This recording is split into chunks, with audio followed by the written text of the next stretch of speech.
जी बहुत शुक्रिया madam. Madam क्या बात है, एबटाबाद जैसे शहर में इतना बड़ा वाकया, वो भी एक जो मसीहा के साथ।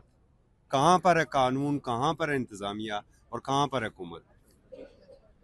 आपको मैं क्या कहूँ, कौन सा कानून और क्या कानून की। मैं तो कहती हूँ आज धज्जियां उड़ी हुई थी। मैं वहां पर आज मौजूद थी जी। सुबह सवेरे से हम लोग, डॉक्टर वर्दा बाजी मेरी सीनियर थी, और बहैसियत मसीहा और ख़ास तौर पे बहैसियत खातून, बहैसियत माँ, आज मैं जब वहां पर खड़ी थी, आज मैं कह रही हूँ एबटाबाद का हर शख्स और एबटाबाद की सरजमीन रो रही थी। ये एक ऐसा लर्जा खेज कत्ल था।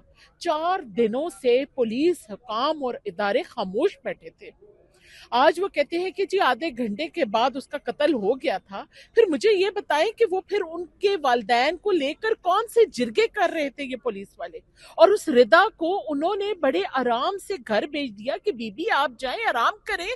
आपने उस हमारी एक मासूम बहन को उन मनशियात फरोशों के हाथ में दे दिया है, वो अब उसका कत्ल कर देंगे। आप आराम फरमाए घर पर। ये हमारी पुलिस थी जो उनके साथ मिली हुई थी। इस पुलिस ने रिश्वत ली हुई थी। मैं यही कहूंगी कि कैंट के एसएचओ को फौरन मुअत्तल किया जाए, डीएसपी को मुअत्तल किया जाए, और इस पर भी डीपीओ को फौरन एक्शन लेना चाहिए। वो इस पर अकाउंटेबिलिटी होनी चाहिए और एक ट्रांसपेरेंट, हमें इनका भी हमें पूरी तहकीकात करानी है।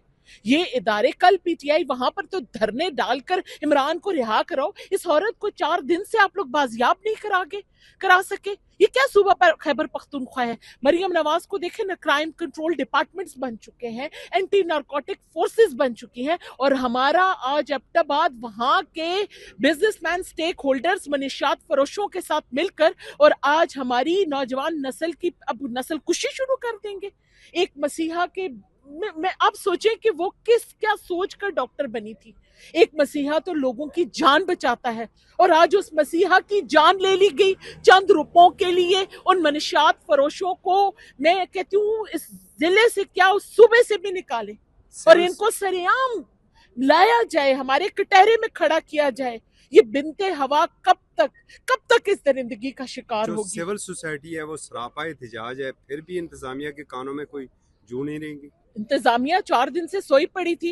वो औरत उस ठंडी जमीन पर उसकी नहश पड़ी रही और दूसरी औरत आराम फरमा रही थी। तो आया उस पुलिस ने, फिर रिश्वत ली है ना, उसको घर वापस भेज दिया रिदा बीबी को कि बीबी आप जाएं घर आराम फरमाएं। और उस औरत की नहश रात को ठंडियानी के उन जंगलात में पड़ी हुई है। आप मुझे बताएं कि कहाँ का था वो एक्शन? हम यहाँ से अपने अमलाक उठाते हैं और रोज आए दिन हमें कभी फेडरल पर हमले हमारी नौजवान नस्ल को ला के कराए जाते हैं प्रोटेस्ट के नाम पर, और कभी जो है उनको पिशावर में जमा कर लिया जाता है कि जी खान नु रिहा करो और डॉक्टर रिदा को रिहा करो। इकरा केस का हमें जवाब दो, जैनब कत्ल केस का जवाब दो। खुदारा हमारे सूबे के बारे में सोचो। मेरा सूबा किस तरफ जा रहा है? बाकी सूबे तरक्की की तरफ जा रहे हैं, हम तनजली की तरफ जा रहे हैं। ना कोई हेल्थ की फैसिलिटीज है, ना कोई अपडेटेड एजुकेशन का निजाम है। मेरी नौजवान नस्ल के हाथ में वो कलम दो जहां स्किल्ड प्रोग्राम्स वो सीखे। उसको लैपटॉप्स चाहिए, उसको इलेक्ट्रिक बाइक्स चाहिए, इलेक्ट्रिक बसेस चाहिए, उसको ये नारे और ये चीजों के लिए इस्तेमाल करके, और हमारी नौजवान नस्ल को बेरा रवि का शिकार खुदारा मत करो। बस अब हमें ये चीज नहीं चाहिए। और आज मैं आप सबसे गुजारिश करती हूँ कि आप सब भाई, मेरे जर्नलिस्ट भाई, डॉक्टर रिदा को उसका इंसाफ दिलाएंगे। एक मसीहा 6 साल तक जो पढ़ता है और वो ये मुस्तकबिल सोच कर नहीं आता कि मुझे इस तरह बेईमाना तौर पे कत्ल कर दिया जाएगा। वो ये सोच कर आता है कि मैंने लोगों की जान बचानी है। आज एक छोटी सी अगर कोई गफलत हो जाती है अस्पताल में, सब डंडे सोटे लेकर पहुंच जाते हैं, जी डॉक्टर की गफलत से फलां मर गया। आज हम डंडे सोटे लेकर किधर जाएं?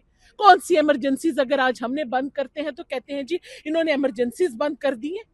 खुदारा आज हम किसके दर पर इंसाफ के लिए लेकर जाएं? 4 दिन से उसका वो बूढ़ा बाप इंसाफ के दरवाजे खटखटाता रहा है, लेकिन नहीं, कोई पुलिस को कोई उसके तो कानों से जून तक नहीं रेंगी। ये वही पुलिस है। 40 दिनों से तो हरिपुर का वो 8 साल जवान भी अपने बाप की कब्र के ऊपर बैठा हुआ है कि और वो ये और कातलों को उसको गिरफ्तार। भी, और साथ में उस बच्चे को भी धमकियां मिल रही हैं कि तुम्हें भी मार दिया जाएगा। मुझे ये बताएं कि यहाँ पर कौन सा काला कानून है? ये कौन सा काला कानून है खैबर पख्तूनख्वा में? یہ جو اپنا ہی یہ قانون وہاں پہ لاگو کرنا چاہ رہے ہیں، اس قانون کی مجھے سمجھ نہیں آ رہی. لوگ ہمیشہ آپ لوگ جمع کر لیتے ہیں، کبھی آپ عشق عمران میں مرنے کی باتیں کرتے. خدا را عشق محمدی میں مرو، جان دو گے تو کوئی فائدہ بھی ہوگا، کلمہ پڑھ کے مرو گے کوئی فائدہ بھی ہوگا. خدا را آج ہماری اس ڈاکٹر وردہ کے لیے جو دکھ اور وہ جو کرب ہے نا، اس درد اور اس کرب کو سوچو ذرا، ایک منٹ سوچو. آپ کے ہاں بھی بیٹیاں ہوں گی، آپ کی بھی بہنیں ہوں گی. آپ کو کسی بنت ہوا کا کوئی درد نہیں محسوس ہوتا؟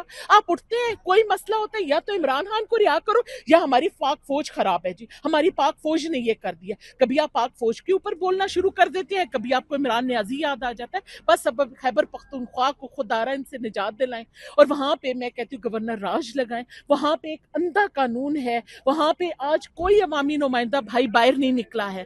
ہم لوگ وہاں پہ کھڑے پروٹیسٹ کر رہے ہیں. ایک الیکٹڈ جو پی ٹی آئی کا نمائندہ تھا وہاں کا، وہ ہزارہ ڈویژن کا، کوئی ایک ہی آ جاتا نا، کھڑا ہو جاتا، ان کے سر پر ایک ہاتھ رکھ دیتا.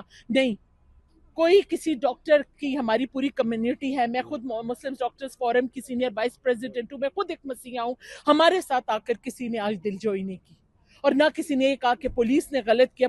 پولیس کو بلانے کے لیے میں خود ڈی سی آفس گئی ہوں، اور میں خود ڈی سی آفس سے پولیس ان کو ڈی سی صاحب کو میں نے ریکویسٹ کی، اور وہ پھر آئے اور انہوں نے پھر عوام کے ساتھ بات کی، اور میں نے مطالبہ رکھا کہ سب سے پہلے اس دکان کو سیل کریں، ان کے بزنس کو سیل کریں. اور کیا کہتے ہیں کہ جی وہ جو یہ بلائنڈ کیس ہے، انہیں دوستی کی وجہ سے. اب ہمیں دوستیاں سوچ سمجھ کر کرنی ہے. پہلے پولیس سے پوچھیں جی اس سے دوستی کر لیں یا اس سے دوستی کر لیں. خدا را بس کر دیں، کس قسم کی جاہلانہ قسم کی باتیں کر رہے ہیں. بس میرا ایک ہی ڈیمانڈ ہے جی، کہ وہاں کا ایک تو کینٹ کے ایس ایچ او کو معطل کیا جائے، ڈی ایس پی کو معطل کیا جائے، ان کو سزا دی جائے، اور خیبر پختونخوا میں اب گورنر راج لگا دیا جائے. یہ خیبر پختونخوا میں ہمیں اور پی ٹی آئی 13 سال سے ہمیں انہوں نے جس حال میں ہمیں ڈبو دیا، آئے روز یقین کریں اب ہمارے سڑکوں پر ہماری بنت ہوا کی عزت محفوظ نہیں ہے. میں آپ کو سچ بتا رہی ہوں، عورت کی عزت خیبر پختونخوا میں بنت ہوا کی عزت محفوظ نہیں ہے. روز ایسے کئی صفاقانہ قسم کے وارداتیں ہمیں پتہ بھی چلتی ہیں. اور آج یقین کریں جب میں وہاں پر بول رہی تھی تو مجھے دھمکی امیز فون آنے شروع ہو گئے کہ آپ اس ٹاپک کے اوپر مت بات کرو کہ تمہاری جان کو بھی خطرہ ہوگا. لیکن میں ڈرنے والوں میں سے نہیں ہوں. انشاءاللہ جیسے مریم بی بی نے پنجاب میں عورتوں کے لیے سٹینڈ لیا ہے، ہمیں مریم بی بی آپ خیبر پختونخوا میں چاہیے. خدا را آج سہیل افریدی نے ایک بیان تک نہیں دیا. صبح سے اس عورت کی نیش ملی ہے، وہ ایک بیان نہیں دیا، اور ادھر سے اس کو کبھی کہتا ہے کہ ہمیں ماں باپ سے زیادہ کتے عزیز ہیں. تو پھر کتوں کے پاس جاؤ نا، ہمارے خیبر پختونخوا کو چھوڑ دو. بہت شکریہ.